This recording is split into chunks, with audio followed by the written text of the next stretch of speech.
smile that is slightly demonic, where I can't really describe it, which is why I say some of it's hard to verbalize.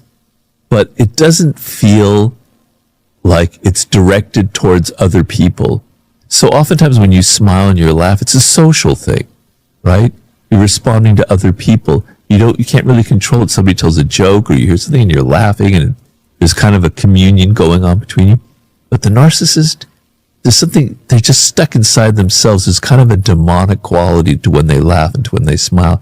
I know I'm not being brilliant at describing it. If I see it, I know it right away. It's almost like that smile comes from judgment rather than like appreciation of what the other person is saying. The way to see through that tactic is this attempt at friendship genuine or not? And that's a tricky question, right? But that opens up the whole thing about being much more sensitive to the nonverbal cues that you pick up from the person.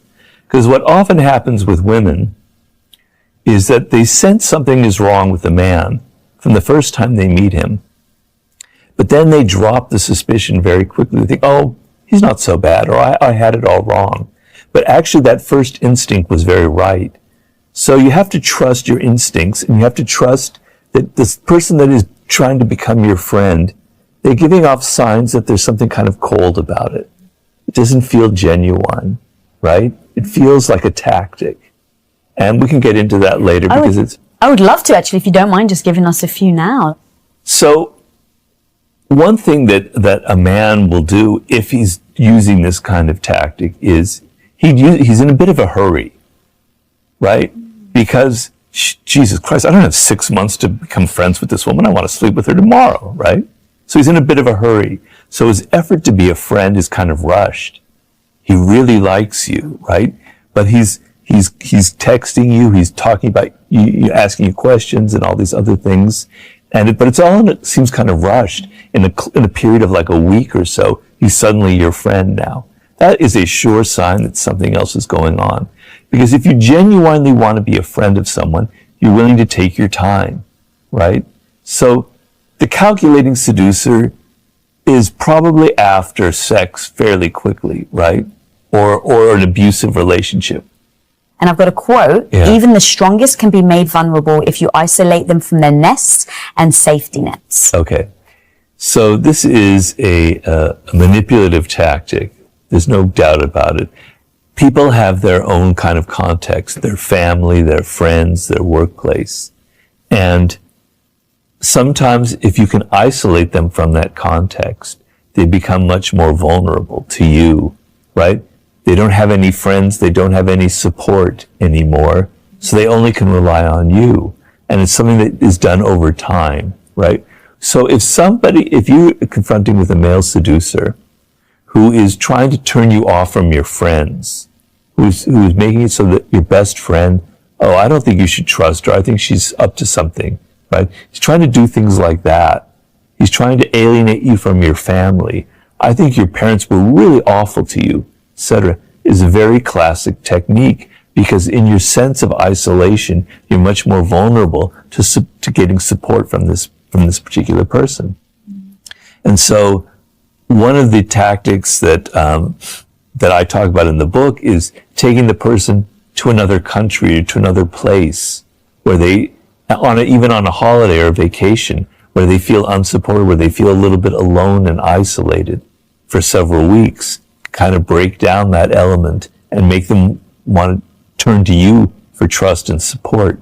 So if you feel that a man is trying to isolate you in the subtlest ways from your friends, from your family, from the place where you live, and is criticizing that and trying to make you feel like, maybe I don't like these things, maybe that friend isn't really somebody I can trust, this is somebody you should be very, very suspicious of. It's a terrible tactic. It's trying to isolate you socially from the things that support you. And you should be very, very suspicious, and you should not give in to that. Mm-hmm. One of my favorite analogies is, have you ever seen like water that drips on a rock? And if it goes over and over years and years, the rock ends up changing its shape. Yeah. I think of narcissistic tactics as that analogy, because as you were describing it, imagine you have the person that's subtly giving you these negative comments about your family, subtly giving you these negative comments about your friends. Over time, you end up starting to question it. You start to look at something you never would have looked for. And before you know it, that slow dripping effect that your toxic partner has had on you has eventually changed the way that you see the world and the way you see people around you. Right. I was pushed around a lot because I was sort of a naive writer type who didn't understand that there are bad people out there. So one of the things I had to learn in life, and that are the source for my work, is that there are bad people out there, and you have to recognize that there are narcissists, that there are aggressive people, that there are passive aggressive people, that they are enviers, and you have to be aware of that, and you have to be strong enough to deal with them. And by not being able to deal with those kind of people, your life can be completely ruined. One awful toxic person, one bad relationship can ruin you for life. You internalize the negative energy. So the ability to stand up for yourself and to be aware and to understand that not everyone has the best intentions, and that you're going to be more strategic and not always kind of just accepting what people give you, was a major source of wisdom for me. And all of my books come from a bit of anger, you know? And I think the reader can feel the anger in them. You know, when you first meet somebody, it's a very strange thing. Because when you meet people for the second or the third time, it's not the same, right? But when you see them the first time, there's a weird energy going on because they're a stranger. And strangers, there's something strange, there's a wariness about them, there's a curiosity. It's a different energy than anything else. And you're feeling something from that person that's different from after you've seen them 2 or 3 times, because after 2 or 3 times, you're not paying attention. You've assumed, oh, this is what they're like. I know who they are. That first time, you don't know that. And those gut feelings are much stronger. You're picking up vibes about them. Something is a little bit off about this person, right? Something about that narcissist, those eyes I was talking about. You pick that up, whereas the 3rd or 4th time, you're not sensitive to it anymore. So yes, you've gone wrong. You weren't paying attention earlier on. Now you're involved with someone who's up to no good. So let's say, for instance, you had a mother who was very narcissistic, who really wasn't giving you the normal mother, nurturing, empathetic energy. It was more about her, and you had to pay attention to her, right? Well, that kind of creates the sort of desire. You're as an infant, you really want that love from that mother. You're trying to attract it, pull it out of her as best you can. And your energy, your desire is surrounding her with this kind of emotional charged sexual energy. And you're going to find throughout your life, you're going to be attracted to narcissistic women. It's going to be your Achilles heel throughout your life, because you want to kind of heal that wound. You want to be able to play back that initial trauma and sort of rewrite the way it ended up, where now you're going to find this narcissistic woman and she's going to give you finally what you never had before. Right? It's a very, very common pattern, right? And so you're not even aware of this. And it's extremely difficult to break out of, because your desire is for this type of person. So you might meet a woman, just doing it from a man's point of view, who isn't narcissistic, who's very empathetic and very caring. And she would be perfect for you. And you may even have a relationship with her. But the excitement, the energy, that charge isn't going to be as strong as with that other type. And you're going to fall back into the old patterns again and again and again. And the only way out of it is to go back and look at your early childhood and look at these wounds and confront them face to face and understand that you're a prisoner of this kind of things that were ingrained in you at a very, very early age. I mean, some people are toxic. I talk a lot of them about toxic characters. People, those are the kinds of people who can't really change. Their patterns are too ingrained. And we've all met people like that.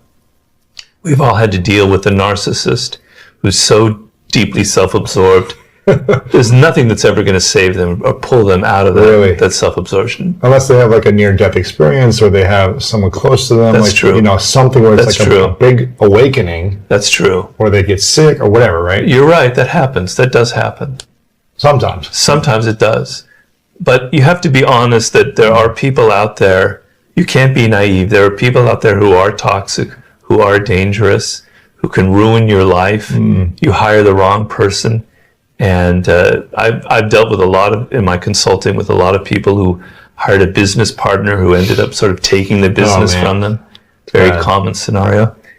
You have to not be naive and recognize these toxic types. And often it's best not to try and change them, because trying to change them entangles you in a lot of their drama. And it's just never going to happen. You might be trying for years and wasting your time and energy. But, people have to be able to, to change themselves. A strong character is a person who can take criticism, right? Who can work with other people, right? Who can deal with stressful situations, who can handle responsibility. And if there's something goes wrong, they take, I'm to blame for it. They don't look at other people. There's somebody you can rely on. You lean on them, and there's something there to lean on. You can rely on them in situations. A weak character is somebody who cannot take criticism. That is probably the number one characteristic, the worst trait, I think, in people, and a definite trait of negativity, is somebody who can't take any kind of criticism, right? They're so defensive. So that means they can get away with anything. They can say anything they want, and there's just like a wall, a shell around them, right? So the ability in a work situation, in a relationship, to take criticism and be able to use it constructively is an incredibly useful and powerful trait to me that reveals strong character. How people handle stress is a really good sign of their character. So in a work situation, people are good at faking it and pretending that they're very strong. But when it gets really stressful and there's a lot of pressure on it, the mask falls off and they reveal that they can't handle it. They're too weak. They're reacting to everything. They can't get out of the moment. They're so impatient, and fragile. And so the ability to handle stress shows that somebody has something strong inside of them, right? Mm-hmm. How they handle power, right? So when people are kind of climbing up the ladder in a group or in a job, they generally try and pretend like they're with the group, but once they have power, that all falls off, and they can become abusive, and they feel like they can get away with things that they couldn't get away with before. They treat people below them miserably, etc. So when people have power, how do they handle it? Are they responsible? Do they suddenly become somebody different, or do they maintain the character that they had beforehand? Right? What kind of partners do they choose? Do they choose a spouse, a husband, a girlfriend, etc.? Somebody that they can push around, somebody that's inferior to them so that they can feel better about themselves? How do they look when they're playing like a game or they're in outdoor activities or something that has something to do with work? Are they so competitive they have to win at everything, even when it's like outside of that kind of environment, These are kind of traits that help me sort of judge a person's character. Yeah, and these are often the things that we either ignore or we actually let them kind of fall by the wayside or don't pay enough attention to them because we think, oh no, but they're so smart and they're so this. And I wonder how much of that is also like, what does that say about us that we often get attracted to the wrong things within people? What does that say about us? Does that make us a strong or weak character? I know that I tend to get involved with narcissistic people. It's a weakness of mine, right? And maybe it's because of my upbringing, and maybe it's because I feel a kind of emptiness inside of me, and that their charm and the attention that they pretend to give you is kind of enchanting or casts a spell on you and it draws you in. Yeah, so if you're dealing with your own weaknesses and your own emptiness inside, you're going to be drawn to people who fill that up. Or you're going to be drawn to causes and charismatic leaders that pretend to give you a purpose in your life because you don't have a purpose, but they have it for you, kind of thing. So a lot of it has to do, with ourselves, and we're attracted we're even attracted to negative people. And there are people who have patterns in their life where they deliberately choose the worst kind of person for them, right? And over and over and over again, because at least that makes them feel alive. At least the pain of it, gives them a sense of something dramatic, and so they deliberately bring on that kind of pain. So it's complicated, When you said that often we feel an emptiness inside, and you were saying maybe because of your upbringing you felt that emptiness inside as well. Have you tried to fill that emptiness, or is there another solution? Well, to me, it's why I wrote the book Mastery. The way I fill my emptiness and how I've done it since I was a kid is through my work and through my ideas and my thinking, and how I'm constantly looking for new thoughts and new ways of looking at the world. So I find that if I didn't have my work as some people think of work as something that you just have to do, right? It's just a way to get money. But for me, it's a way to feel like I'm a human being, that I am who I am.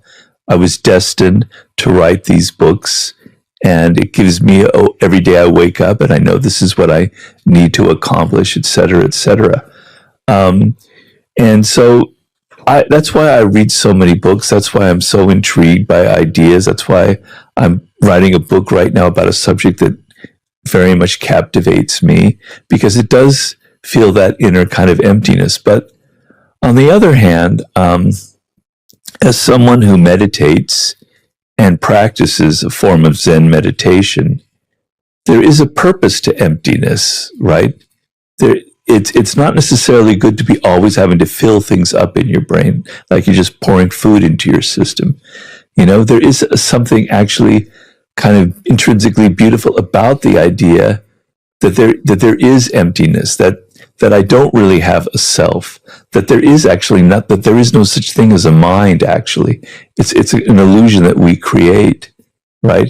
It's something it's something through words that we have. So that sense of emptiness, that I don't have an ego, or that I'm confronting the world and I'm just hearing and seeing things as they are, is actually a beautiful thing. So I have to kind of struggle against this idea of always having to fill myself up.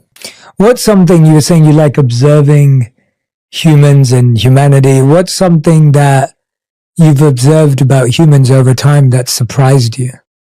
Well, nothing really surprises me, because I read a lot of history and I see that things just keep repeating over and over and over again.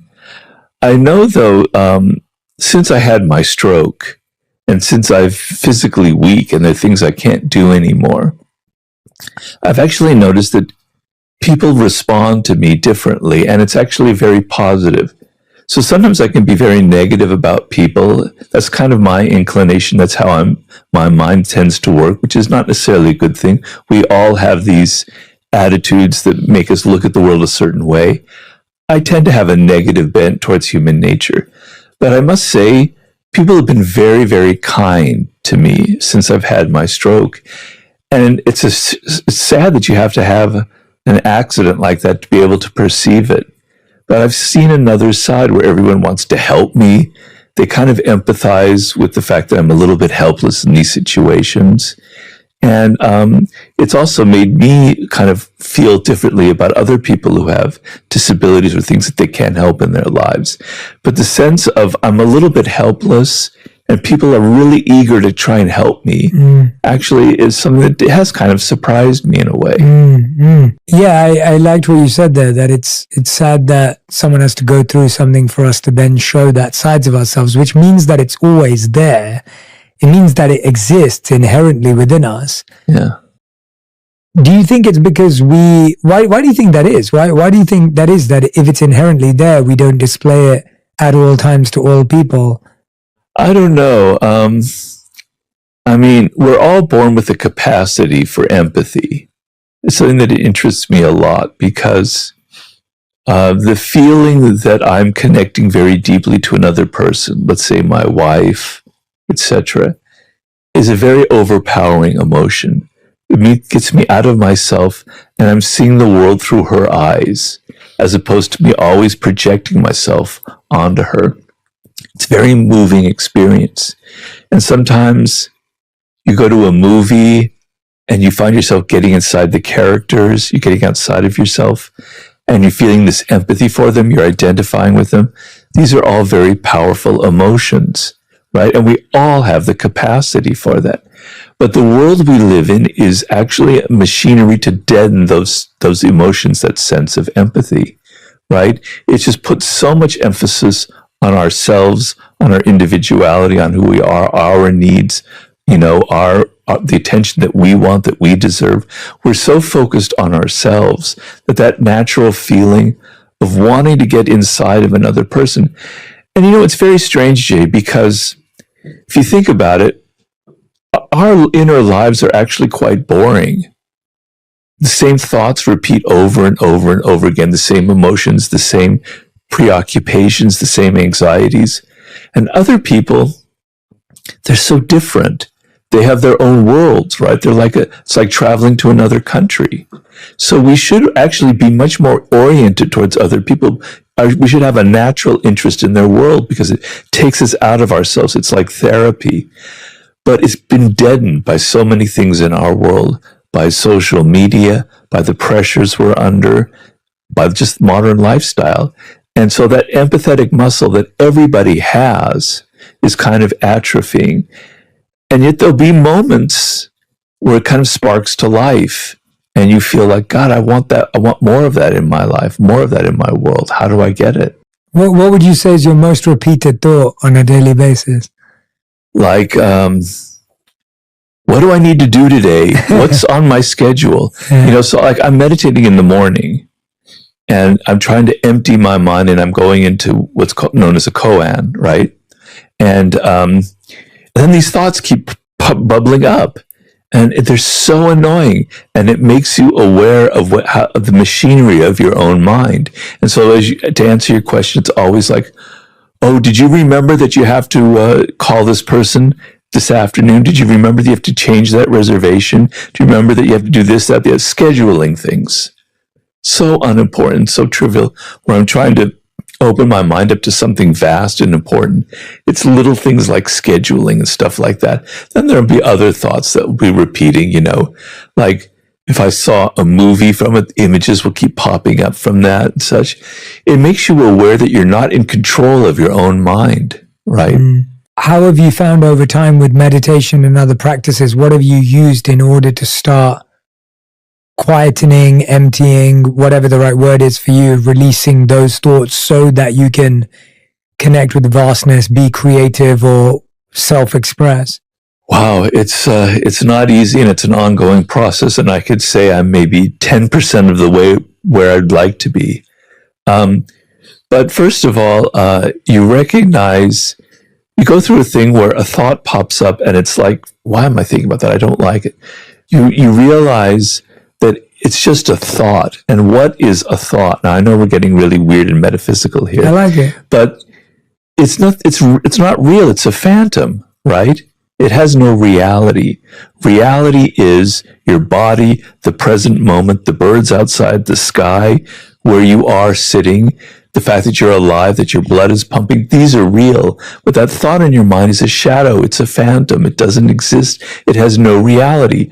And so I go through this process where don't engage with it. And it's really weird because then my mind plays tricks on me and it pulls up a thought that's definitely going to engage me, right? Because it wants that. It's like a sugar rush. And so I go, okay, no, I'm not going to engage with it. And it made me realize as I went through that process that this is what social media is based on. Social media has mirrored the human brain on a large scale. We have thoughts that are designed to grab our emotions and make us think about them repetitively over and over again, compulsively, right? And there's probably a purpose behind that. But social media is actually a genius at that, at putting up things up there. They're going to engage our emotions, so we have to pay attention. So I always try and, every time that happens, I withdraw and I say, it's just a thought. It's not real. It's not who I am. This is a very important part of meditation. Your thoughts are not who you are. They're a separate part of yourself. You are something different from your own thoughts. I don't know if that means anything to you. It does, definitely. And while we are not our thoughts and we are not our mind, our thoughts become our reality. Yeah. We find that a repetitive thought turns into a habit, that turns into a pattern, that turns into an action, becomes our reality. For example, I am a unorganized, lazy individual, usually translates into, oh, I forgot to send that. It didn't happen, because now it's a belief that's built up. And so it's so fascinating that something that's so not real becomes so real. And I've been really into seeing how thought editing is so useful as an activity and an exercise, because I've found so many of my thoughts become my beliefs that become my life. And I think a lot of people don't realize, because they don't realize that their thoughts are like clothes that you can change. We do believe that our thoughts are real and our reality, right, and whatever we're hearing in our head is exactly what is. Right. And we don't realize that, oh, it's like looking in your wardrobe and saying, I don't like the color green anymore, I'm going to change it for blue. Right. It's as simple as that. Well, there was something I read recently in one of the Buddhist books that I like to read that said our minds are basically topsy-turvy. They're upside down. So the reality is we don't I mean, I don't want to get too deep into this, but we don't really have a self. The self is a construction of our minds. There actually is nothing there. And that kind of emptiness, that egolessness, is enlightenment. It's a beautiful feeling. And maybe in your life you've touched upon it briefly. I know I've touched upon it briefly. It's not the reality I have every day, but that's real. And what's not real are the thoughts, but everything is turned upside down in our worlds. And so these delusionary thoughts about people, about who I am, about my habits, etc., they become our reality when it's exactly the opposite. Right? You have to be able to be aware of that. And so, meditation is all about becoming aware of these things, because we walk around like automatons. I'm very into this writer named Gurdjieff. I don't know if you've ever heard of Gurdjieff. No, I haven't. He was he's basically from Armenia. He was in the beginning of the 20th century. He was this man who was very interested in mysticism, and he traveled throughout Asia trying to find the essence of all the different esoteric philosophies, and he created his own philosophy. And it's very interesting, very exciting stuff. He wrote a book called In Search of the Miraculous that I highly recommend people. And it's not woo-woo stuff. He was a very, very practical man. He puts it in very practical terms. But his idea is that we walk around asleep. We're on automatic pilot constantly. We're not really aware that we're breathing, that we're existing. We're not aware where our thoughts come from. We're not aware of how our body moves, etc., etc., etc. And so it's a process of slowly becoming aware of these kinds of things that is really I've been doing this 14, 15 years now, and it's really, really kind of changed the course of my life, I have to say.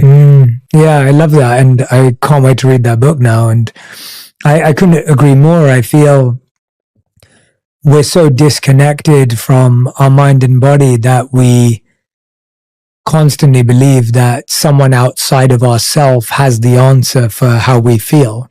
And while that may be true when you're seeing a doctor or a dentist or something of that professional nature, we don't really know how our body's been feeling for weeks or months until it crashes. And then we realize that we haven't paid enough attention to X or Y or Z, or a relationship in the same way has to end in order for us to realize that it had lost investment and energy or whatever it may be. And we're so far away from the self, or at least this version of the self, that yeah, we're not really aware. I love what you just said about the idea of how conscious are we of the fact that we're breathing, we're here, we're present, we're together, versus how much are we living up here. Yeah. And it's really interesting, isn't it? Because there's almost two